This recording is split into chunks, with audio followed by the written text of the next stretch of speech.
Good morning, guys.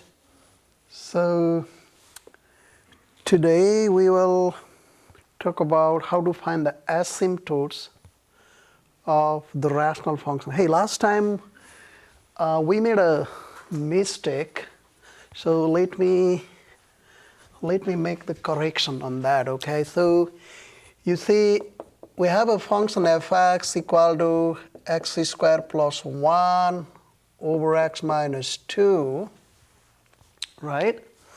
So we have this function, and we need to find vertical asymptote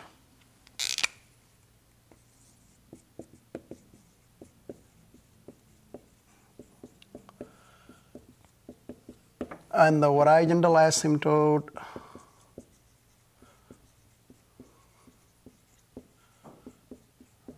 and then oblique asymptote. Okay.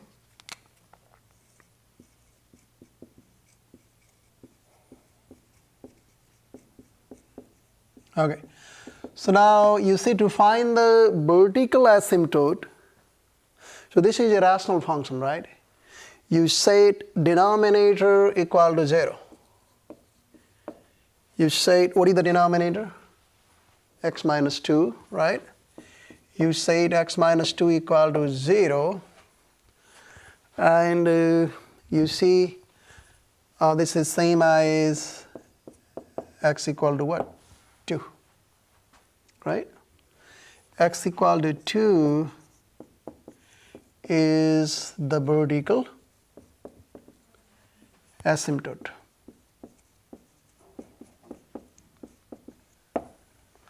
So remember that if the degree of numerator, so what is the degree of the numerator here? 2. What is the degree of the denominator? 1.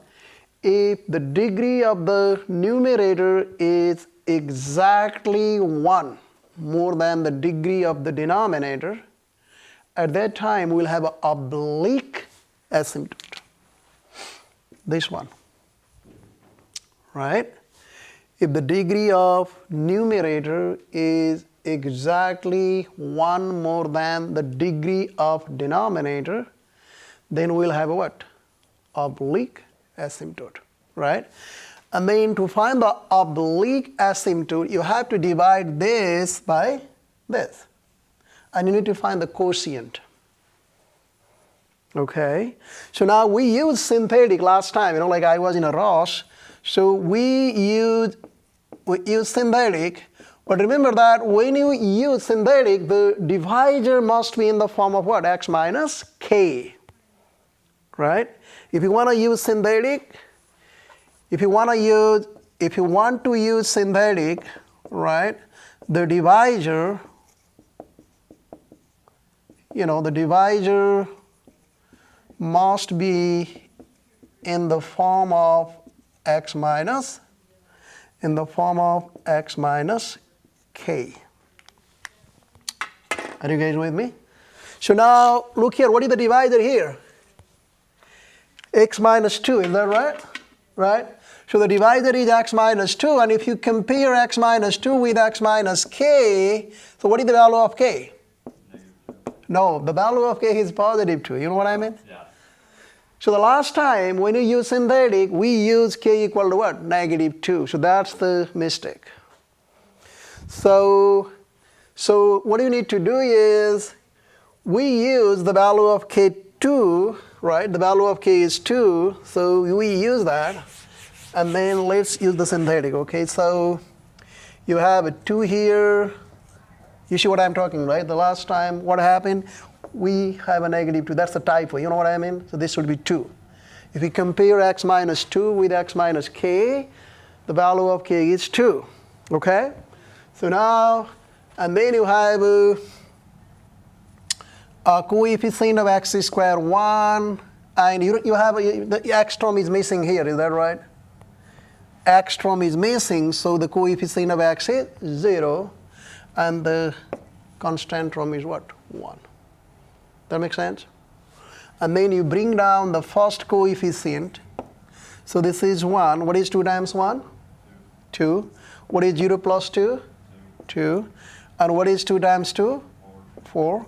What is 4 plus 1? So this is the remainder.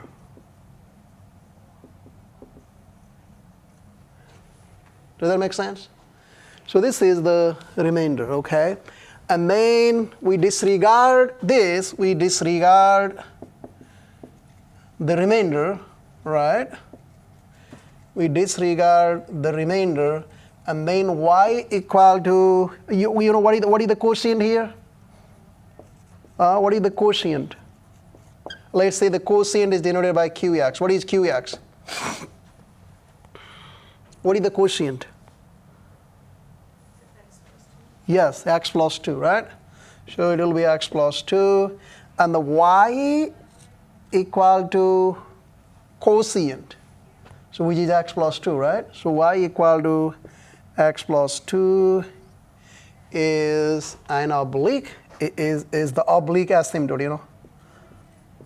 So this is oblique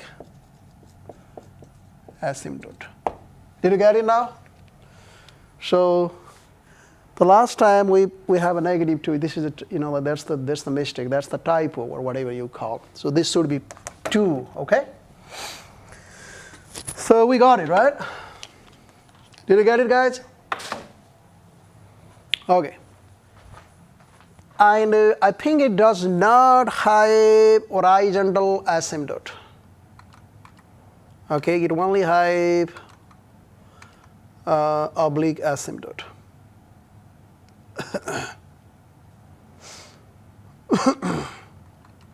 Yep. Okay. So now I want to take you to the next section. This is 3.6.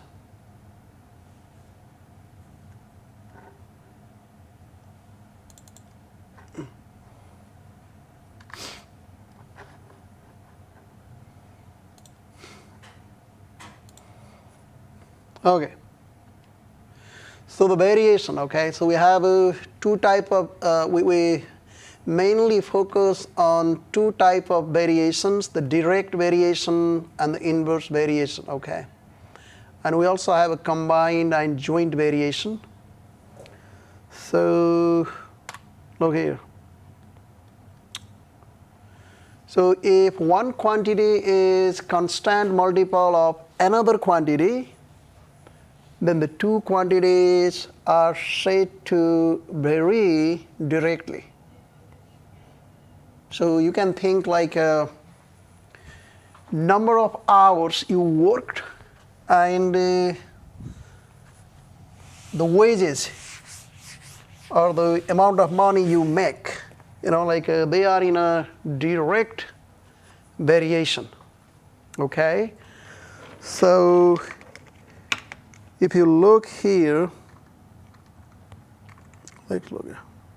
So this is the definition. So, so let's say if you have a hourly wage and pay, we have a two variable, right? You can consider this as a x and this as a y. So let's say if you work 10 hours and then you make $100, right? So that's your pay, right? And then what will happen if you work 20 hours? So how much will be your pay? So how much money you make if you work 20 hours? Yeah. So if you, yeah, $200, is that right? So this is our work. This is ours, sorry. So if you work 10 hours, you make $100. If you make 20 hours, you make $200. If you work 5 hours, then how much money will you make? Yeah. So you see, as one quantity increases, other quantity also increase. Did you see that? Right? And as the one quantity decreases, the other quantity pay also decreases. If the number of working hours decrease, then the pay also decrease. If working hour increase, pay will also increase. So there is a direct variation. That makes sense? So now, this is exactly, if you want to write in the form of the equation, so this is, I think this is this y, the pay equal to 10 times what? Number of hours worked. Is that right? That makes sense? So, you see this is in the form of y equal to kx, where k equal to 10.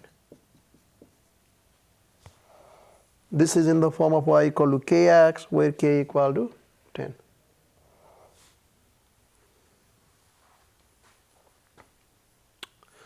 Did you guys get it? You see the doubling the hours, what will happen?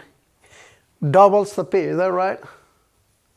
If you tripling, let's say if you work like 30 hours, then what will be the pay amount? So it's gonna be 300, is that right? If you tripling the working hours, then the pay will also be what? Tripled. Does that make sense? Yeah.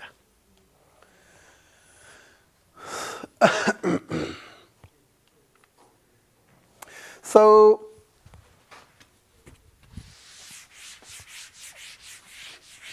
we can define direct variation in this way, okay? So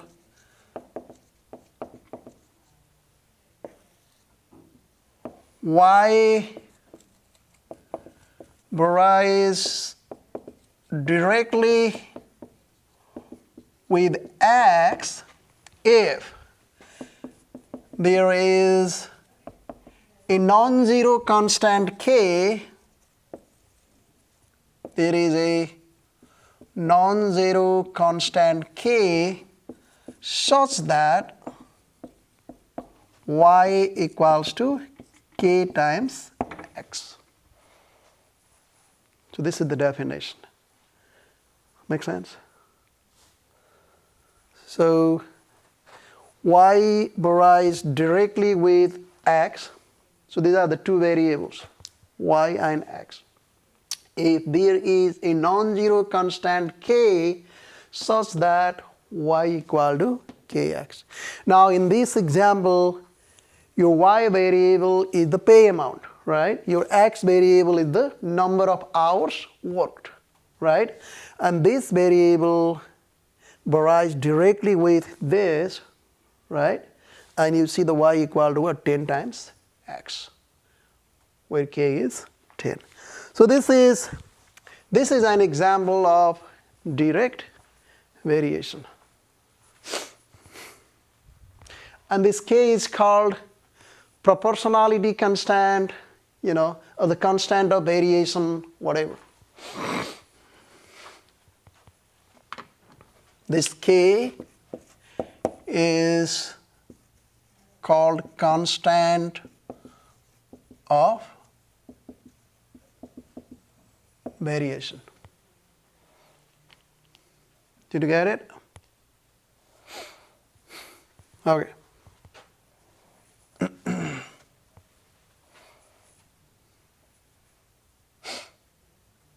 So there are so many examples, like in our day-to-day life, So if you go to the gas station and the number of gallons, so number of gallons of gas you fill in your car, right? And the amount of money you paid, amount you paid, right? if you put like 5 gallons of gas in your car, in your vehicle, then you will pay, let's say, $15, right? If you double this, 10, then amount of money you have to pay is what? $30, $30, is that right? And if you triple this, what will happen? This is 45. And if you consider this as Y and this number of gallons, if you denote number of gallons by X and the amount you paid, right, is Y, then you say Y equals to 3X. 3 times 5, 15. 3 times 10. If you plug in X equal to 10, 3 times 10, 30. If you plug in X equal to 15, 3 times 15 is what? 45. That makes sense, right? Okay, so now if you know that, we can do this problem. So can you read this problem?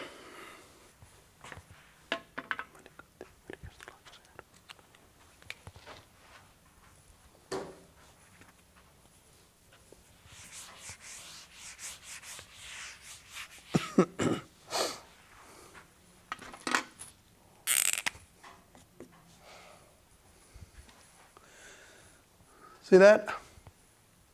So the area of a rectangle varies directly as its length, right?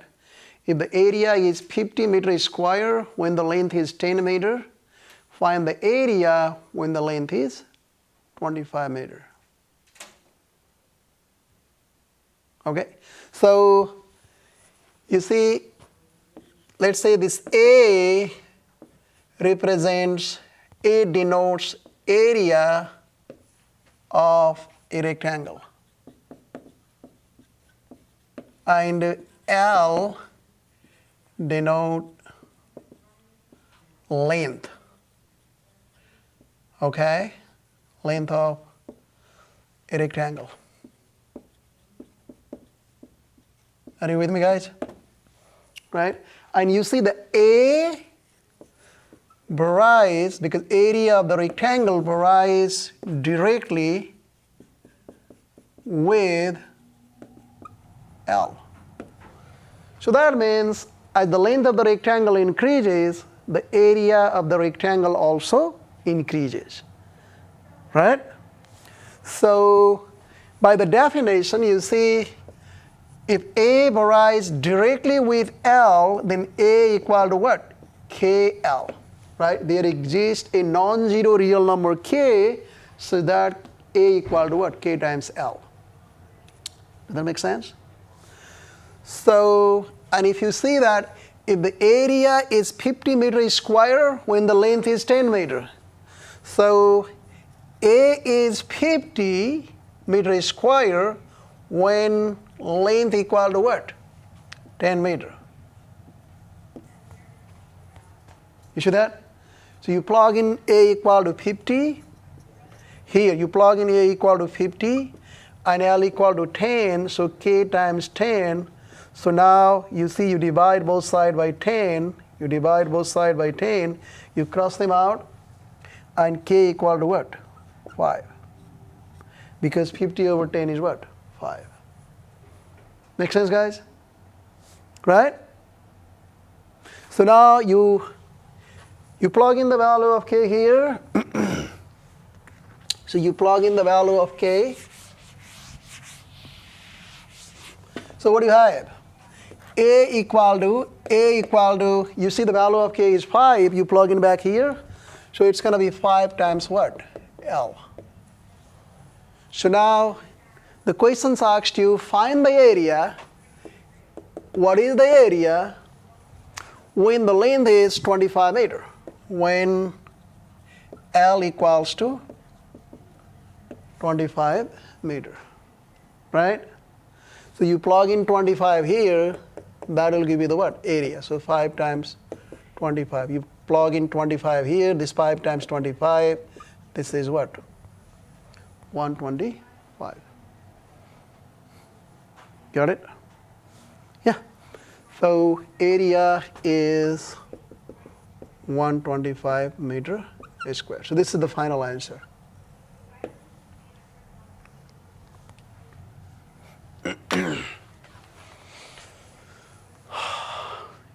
You got it, right?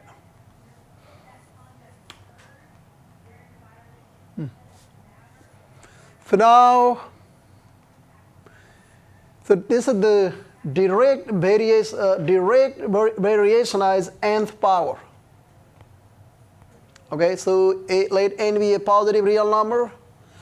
So y varies directly as the nth power of x, right? Or that means y is directly proportional to the nth power of x if for all x there exists a non-zero real number k such that y equals to k times x to the power n. So this is the this is the definition for what? Direct variation as nth power. Did you get it? So this y equals to k times x to the power n. Right? Y is directly proportional, or you can say y varies directly to the what? Nth power of x if there exists a non-zero real number k, right, such that for all x, y equals to k times x raised to the power n. So this is the definition, okay. And then inverse variation as nth power. So first of all, let me tell you something about inverse variation.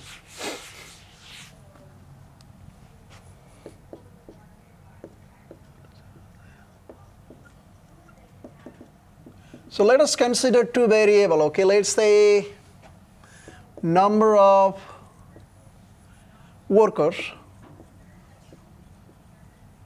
and the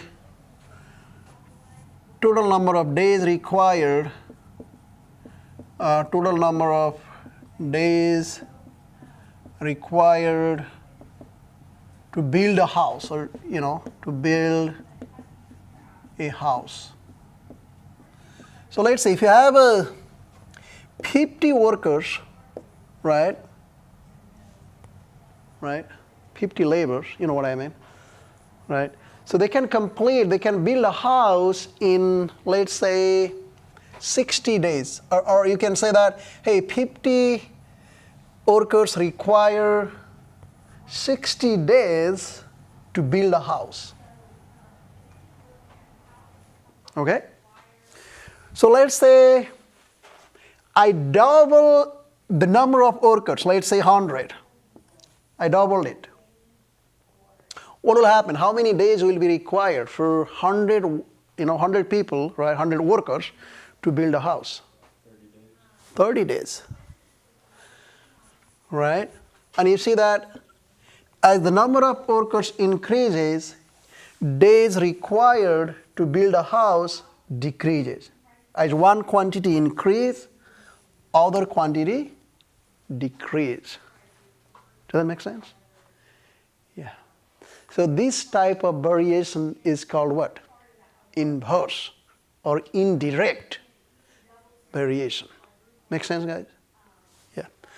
So now you can write that you can write this as y equals to, let's say the constant here is what? Y equal to half of this is you can write y equal to k over x, and let's say this is your y variable, this is your x variable, right? And then if you plug in y equal to 50, this is going to be k over x equal to 60, and you see that k equals to, by cross, like you cross multiply, right? So you'll have is 50 times 60 is what? 3,000? Yes, right? 50 times 60, yeah. So now you see y equal to 3,000 over x. That makes sense? Look here. If you plug in x equal to 100, then you have a 3000 over 100. That will give you what? 30. That makes sense? So this type of variation is called what? Indirect or inverse variation. Okay. So if you have a positive real number n, right? Let's say this n is positive real number. Okay? So y, the variable y, varies inversely with the nth power of x.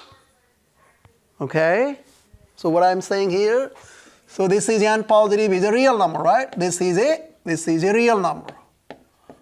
Positive real number. You know this is positive real number. Is that right? So the y varies inversely. Y varies inversely as the nth power of x. As the nth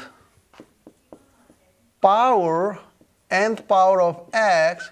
So if you write down y equals to, if there exists a non-zero real number k, right, such that y equals to k over x to the power n. That makes sense? Does it make sense? Okay, so now if you plug in n equal to 1, then you will get y equal to k over x to the power 1, which is y equal to k over x. Right, if you plug in n equal to 1, x to the power 1 is what? Simply x. So this is inverse relation or inverse variation. Right, this here y varies inversely as x. Okay, so now look here, guys. In a certain manufacturing process, can you read this?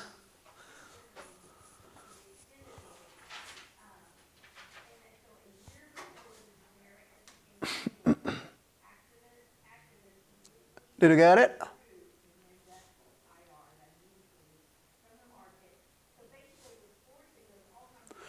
So in a certain manufacturing process, the cost of producing a single item varies inversely as the square of the number of items produced. If 100 items are produced, each costs $2. Find the cost per item if 400 items are produced. So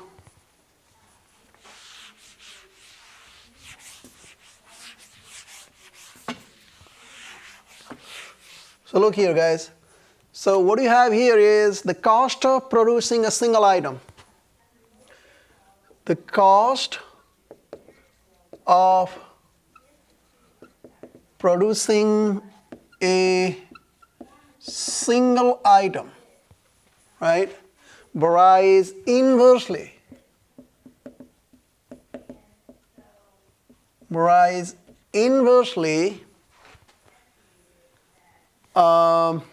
As the square of the number of items produced. As the square of the number of items produced. So let's say if you consider the cost of producing a single variable as y, right, and the number of items produced as x, you see that? So you see this y varies inversely. So that means there exists a non-zero real number k, right? Such that y equal to k over varies inversely as the square, you know. So this is y equal to what? K over x square. You got it? That makes sense? The cost of producing a single item varies inversely as the square of the number of items produced. So if you consider x be the number of items produced and y be the cost of producing a single item, then y equals to k over x squared. Makes sense, right? So, and if 100 items are produced, each costs $2, right?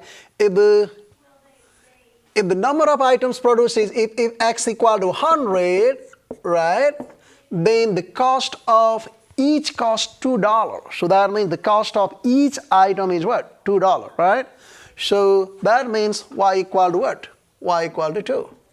So if you plug in y equal to 2 here, right, and x equal to 10, which is on 100, is that right? 10 squared is on 100.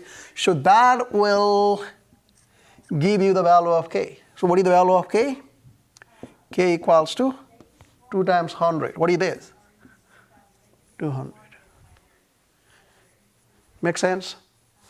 So now you plug in the value of k here, then you will get the equation, right? Y equals to 200 over what? X squared.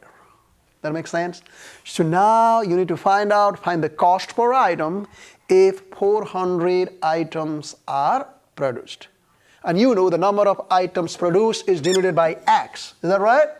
So basically they ask you what is the value of y, right, when x equal to 400. Is that right? So y equal to what? Find the cost per item. You know the cost producing a single item is y, right? So y is what? When the number of items produced, right, are 400, you know. So when x equal to what? 400. So now you plug in x equal to 400 here. So y equals to 200 over, so this is the 400 square. Are you guys with me? See that? So now what do you have? So that will give you y equals to 200, and this 400 square is, you know, 4 for the 16, 1, 2, 3, 4. That makes sense, guys? Yes. So now if this 2, 0 and this 2, 0 cancel, so you have y equals to 1 over what? Sorry, 2 over 1600. Is that right? So this is 2 over 1600 is 1 over what? 800. That makes sense, guys? Right? Yeah.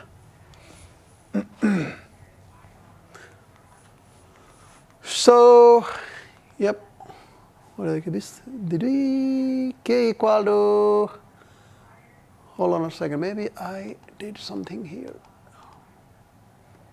If the on 100 items, you see that? So this x is on 100 here, okay? But it's okay, you know, like you understand. If x is 10, then y is what? The value of y is 2, right? So this is good. And then y equal to 200 over x squared. So if you produce 400 items, so the value of y will be what? 1 over 800. This is the cost per items. You got it? Yeah. Yep. So now if you modify this, like let's say if x is 100, if you want to do that, x is on 100 items are produced when the cost is $2. So here you'll have 100 square, so it's going to be what? 100 square means 10,000. Is that right? Right? And then this will be 2 times 10,000, it will be 20,000. That makes sense? I'm saying like if the number of items produced are 100, right? And the cost of each item at that time is what? $2. Then you'll have a k equal to 20,000, so it will be 20,000. That makes sense? And then here, y, so you are supposed to find out the value of y when x equal to 400. So you have y equal to this, so this will be 20,000 because y equal to 20,000 over x squared, so 20,000, and in the denominator you have a 400 square, so what will be this? So this is going to be y equals to 20,000 over 4 per 16, right? Is that right? 400 square is 4 for the 16. What will be that, guys? 1600. You need 10, 100,000, 10,000. 16,000.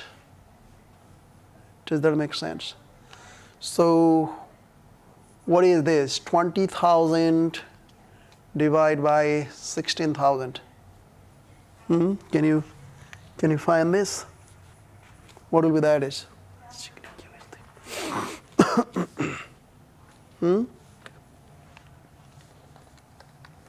be 1.25 for 20,000 divided by 16,000. Yeah. So that'd be 0.2. So 16, oh, I missed 1 0 because this is 400 square means 16. So you have exactly, this is 160,000, right? Because 400 is square, so this is 160,000. And if you divide 20,000 by 160,000, so what will be that? You just use the calculator, 20,000 divided by 160,000. 0.125. Okay. Yeah, you got it. 0.125, right? So this is 0.125. So if we produce 400 items, then the cost of each item is going to be what? 0.125. That makes sense? Yeah.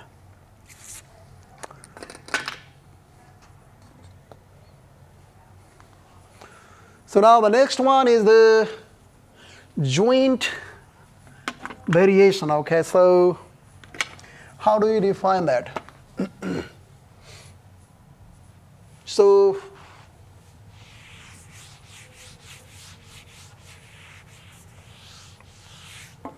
if you have a real number and positive, right? If you have a positive real number n and m is also positive, right? So the y varies jointly as the nth power of x and the nth power of z if there exists a non-zero real number k such that y equal to what? Y equal to k times x to the power n times z to the power m. So this is the definition for joint variation.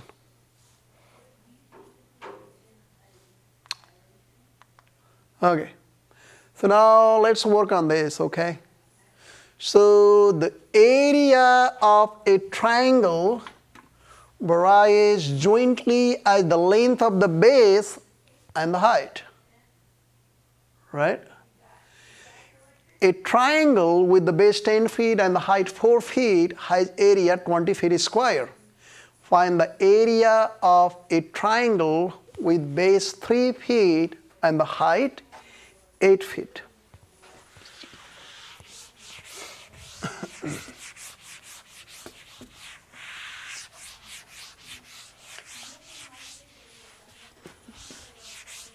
Okay, so now you see, let's say this A denotes area of a triangle, okay, and B denotes the base of the triangle. B denotes base of a triangle, and H denotes the height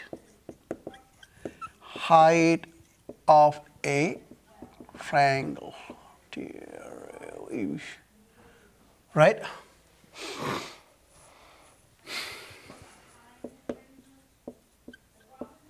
So what you given is A varies jointly. So you got to be careful here, okay? A varies jointly as the length of the base and the height. Is the length of the base and the height. So remember the definition of joint variation. Y varies jointly, right, with the nth power of x and nth power of z if there exists a non-zero real number k such that y equal to k times x to the power n times z to the power m, something like that. You see that? Now here we have a, right, varies jointly as the length of the base. Length of the base is what? B. And the length of the height is what? H. So that means A equal to K times B times H. Because this, you see that, right? Because the length of the base, we denote this by B, right? We denote this by B, and we denote this by what? H. So A varies jointly as B. So this is the first power of B and the first power of H. That makes sense? So A equal to K times BH. Okay? And then, so we have a triangle with base 10 feet, B equal to 10 and height equal to 4 feet, has area 20 feet square. So this is the given piece of information. So now you can plug in A equal to 20 here, right? Because you see you have A equal to K times B times H, right?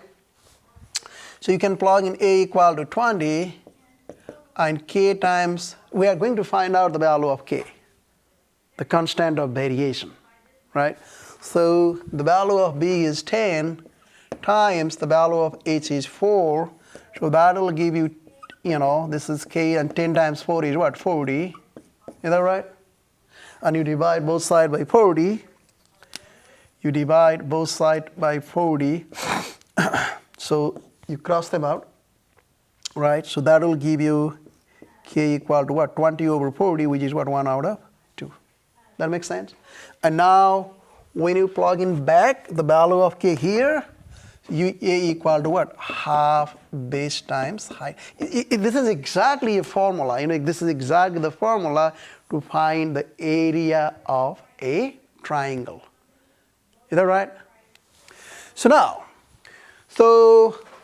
then you have to find out the area of the triangle. Area of the triangle is what? You have to find out the value of A with the base is 3 feet. So B equal to 3 feet and H equal to what? 8. So you plug in B equal to 3 and H equal to 8.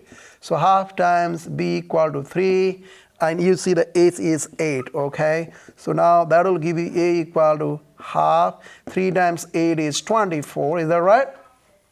And you see the half times 24 is what? 12. So 12 feet square, right? So are you guys with me? Huh? Does that make sense? Yeah. A is 12 feet square. So this is simple, Okay, so now I think we are done with this section, right? Yeah. So you don't have to do this one. Okay. So now let's go to the next section, okay?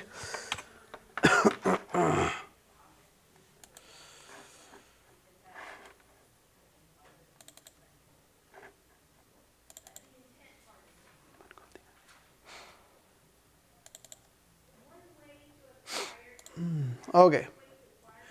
So now we will talk about one-to-one function, okay? Okay, this is an inverse function, like to find inverse function, we need to know about the what? One-to-one function, okay? So let's look here.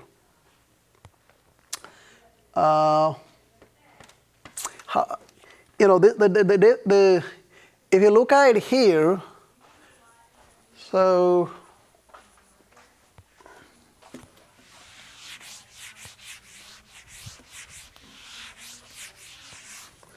look here, guys.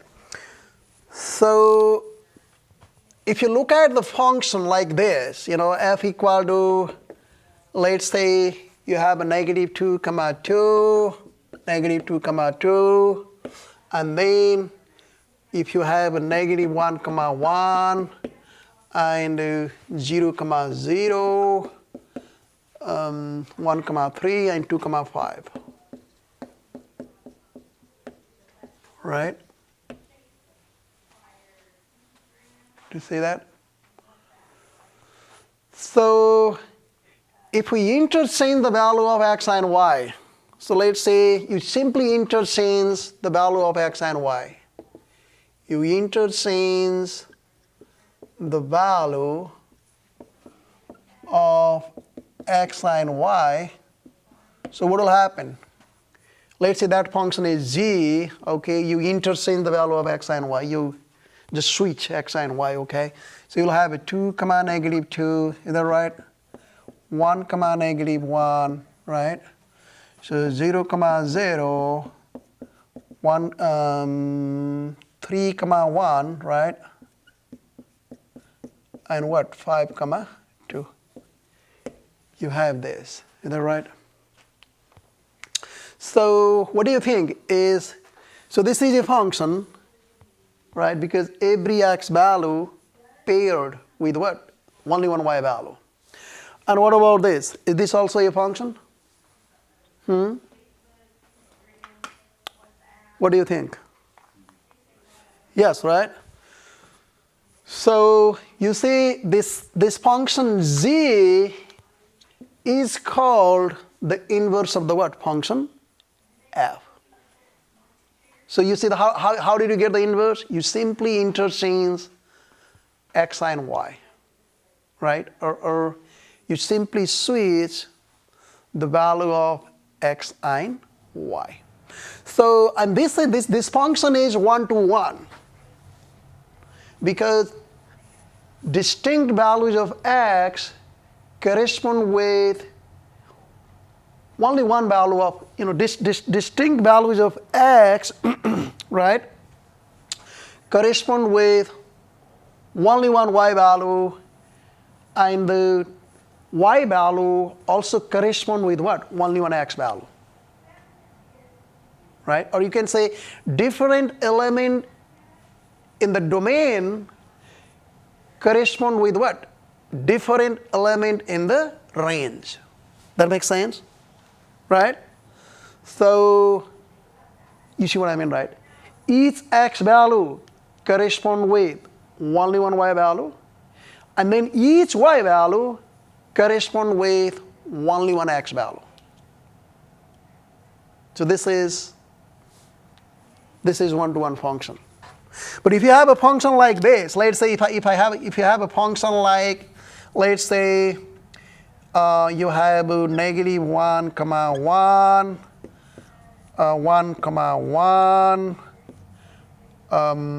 0 comma 0, 2 comma 4, negative 2 comma 4. If you consider this is a function. Let's say this function is the function h. Okay? So now,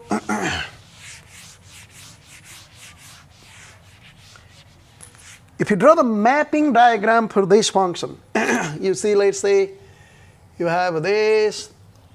So this is domain. And this is range. And you see the negative 1, you have a negative 1 correspond with what? Positive 1. And you also have a positive 1 correspond with what? Positive 1. See that? And you have a 0 correspond with 0. And you see the 2, 2 paired with what? Positive 4. And you have a negative 2, it also paired with what? Positive 4. Now you see, this is a function because every x value, each x value paired with what? Only one y value. So this is a function, right? But if you switch, let's say, if you interchange x and y here, what will happen? So it will be 1 comma negative 1, right? And it will be 1 comma 1. It will be 0 comma 0. And it will be 4 comma 2. And it will be 4 comma negative 2. Did you see that? Right? What do you think? Is this a function?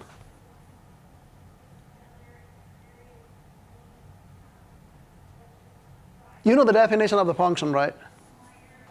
You know the definition. The definition of the function is each x value, right, in the domain correspond or paired with only one y value.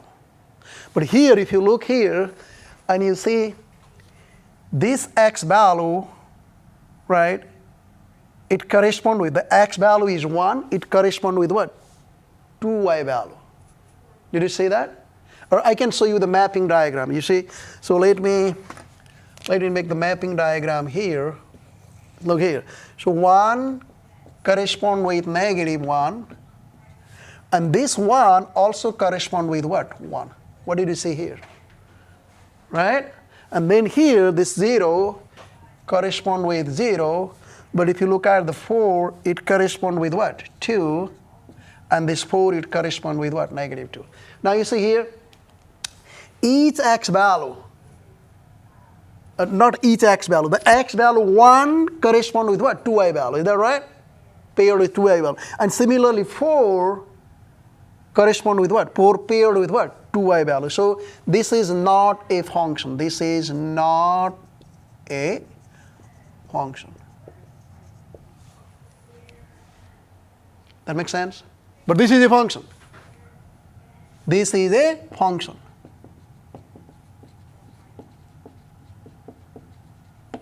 Because each x value corresponds with only one y value, right?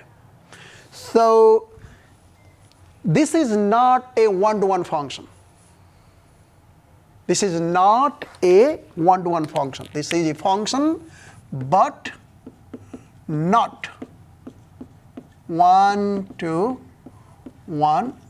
function. Because to be a one-to-one function, each x value corresponds with unique y value, and each y value corresponds to unique x value. Is that right? Right? But it doesn't happen. That doesn't happen here. You know, like 2x value correspond with what? 1y value. So this is not a one-to-one function. So if the function is not one-to-one, you cannot find the inverse.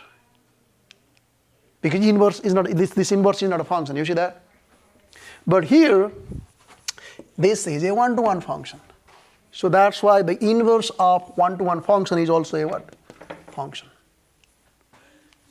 So this is a function, but this is not one-to-one. So that the inverse of this function does not exist. That makes sense, guys? Yeah.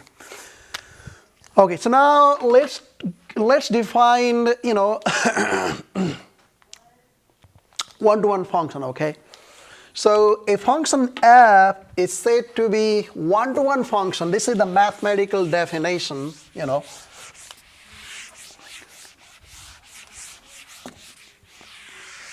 So a function f is said to be one-to-one function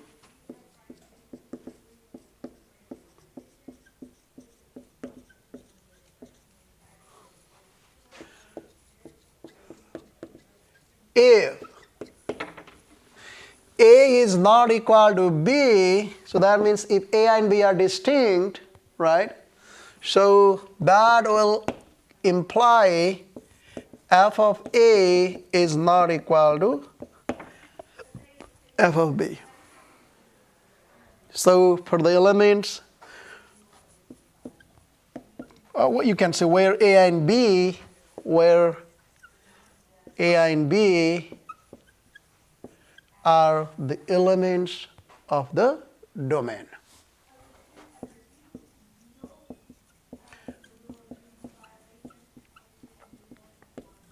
Elements of the domain.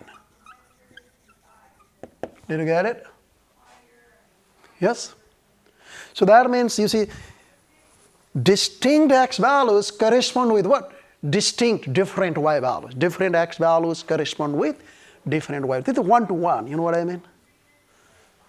So this is here, you see this is 2 to 1. This is 2. That makes sense? Yeah. So this is the mathematical definition. So the different values of the domain correspond with different values of the range. So that is the definition.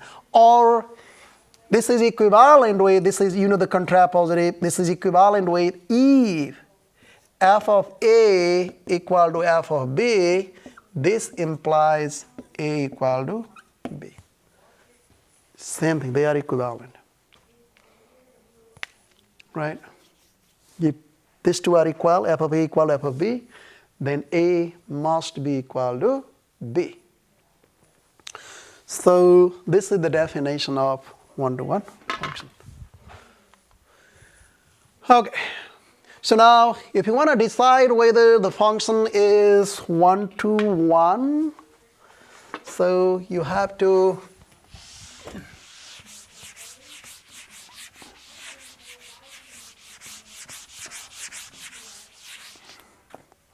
so look here. So the question is fx equal to negative 4x plus 12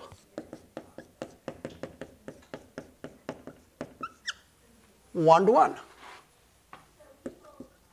One-to-one function. So what do you think? Is this function one-to-one, guys?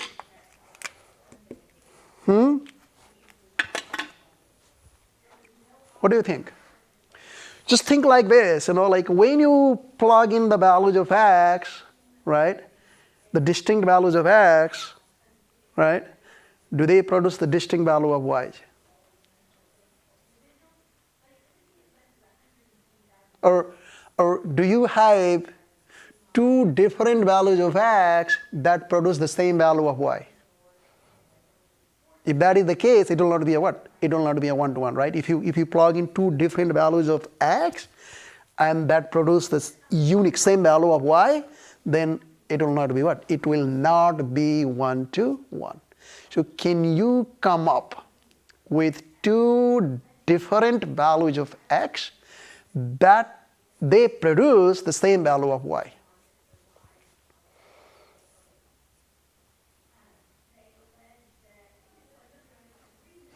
What do you think? What? I think it's one-to-one. It's one-to-one? It is, right? It is one-to-one, right? Or you can use this definition, this one. So what is the definition? If f a equal to f b implies a equal to b, then this is what? One-to-one, right? So now let's start with f a equal to f b, okay? So we start from here, f a equal to f b. Start from here, and if you end up with a equal to b, then this function is one-to-one, right? So if fx equal to negative 4x plus 12, so what will be the value of f of a? You plug in a for x, okay? So this is negative 4x plus 12 equal, this is negative 4a plus 12, right? And equal to this f of b is what? Negative 4b plus 12. That makes sense? The value of f of a is this, the value of f of b is this. And now you subtract 12 from both sides, okay? So you subtract 12 from both sides, you cross them out. So now that will be negative 4a equals to negative 4b. Are you guys with me? Yes? And then you divide both sides by what? Negative 4. Cross them out. What do we have now? A equal to b. Right? Right? So this implies this function is 1 to 1. 1 to 1. That makes sense? So you understand the idea, right? Like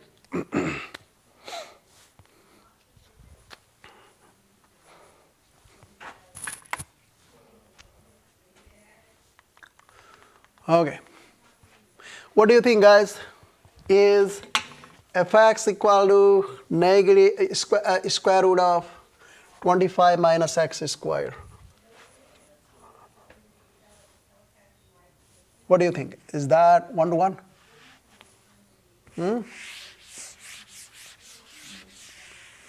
Yes? Why this is 1 to 1? Is fx equal to radical 25 minus x squared 1 to 1 function. So can you come up with two values of x, different, distinct values of x, when you plug in the function, right? Produce the what? Unique y value. You understand what I mean? Yeah. Can you find two different values of x when you plug in the function, you know, like produce the same y value?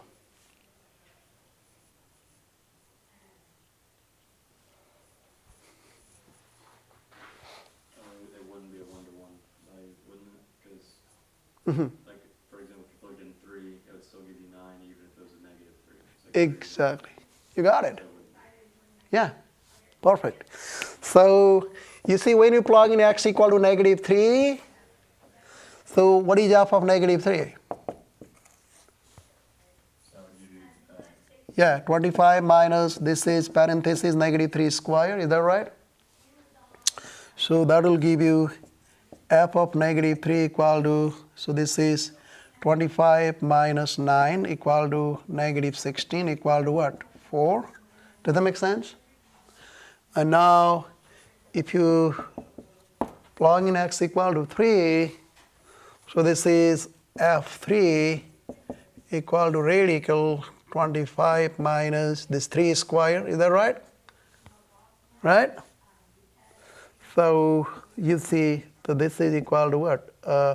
Radical 25 minus 9. So this is what? Radical 16, which is also what? 4. See that? So you have a distinct x values, but they correspond with what? Unique y value. So it's something like this. You have a negative 3 here, positive 3 here. Both of them correspond with positive 4. So it is not 1 to 1, you know.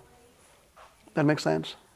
So not 1 to 1. This is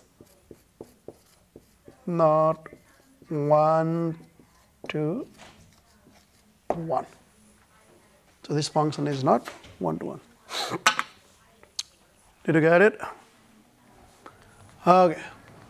Yeah. And then, so you can use, if you know the graph of the function, you can use horizontal line test. Okay? You can use horizontal line test. So if every horizontal line intersects the graph of the function, right, at once, then that function is called what? 1 to 1. That makes sense? If every horizontal line intersects the graph of the function exactly once, or at most once, that makes sense? Then the function is what? 1 to 1.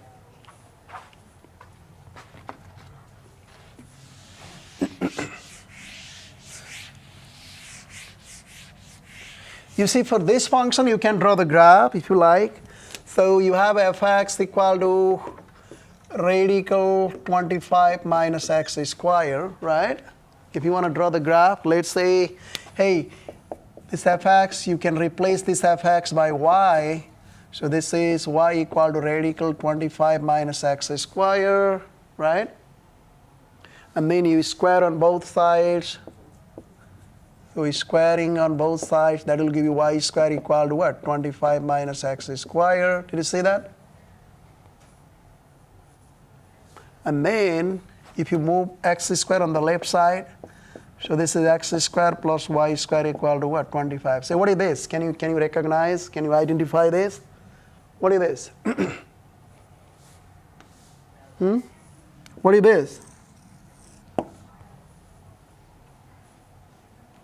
This is a circle, right? Huh? This is a circle. Circle with center what? Circle with center 0, 0 and radius 5 units. Right? Because you can write this like x minus 0 square plus y minus 0 square equal to what? 5 square. Does that make sense? And now if you want to draw the graph, remember you have this is the circle with radius 5 units. So it's something like this.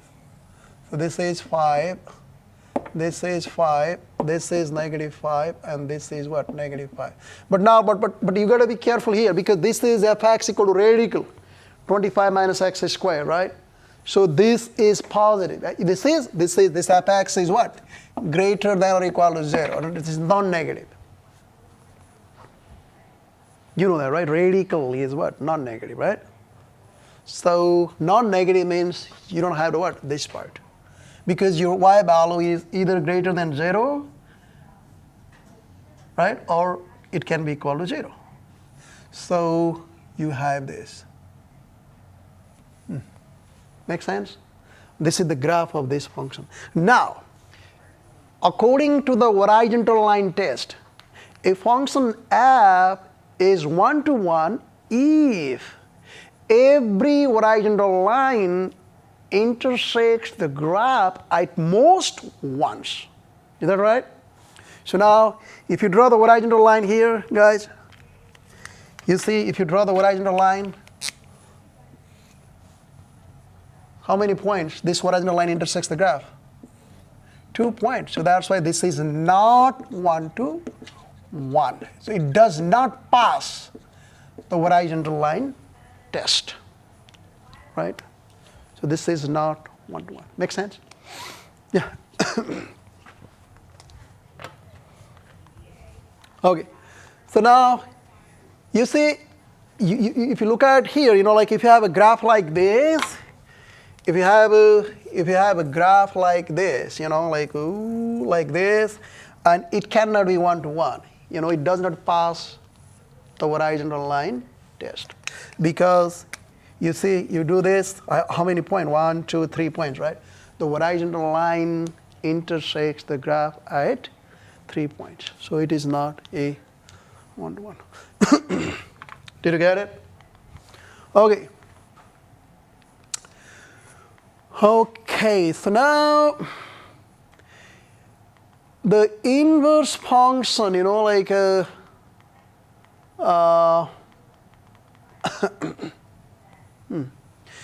you have f is a 1 to 1 function, and then the g is the inverse of fx if, so let's say, given that if f is a 1 to 1 function, okay?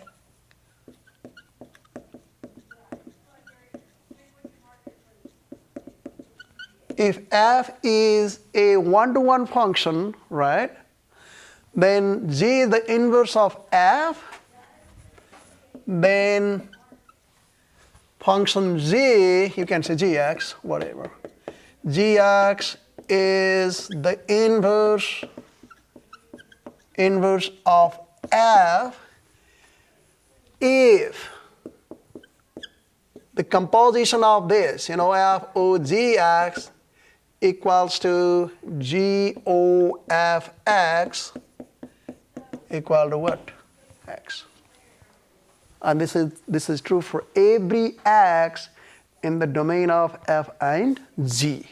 So this is true. This one is true for every x in the domain of what? G. And this is true for every x in the domain of f. Right?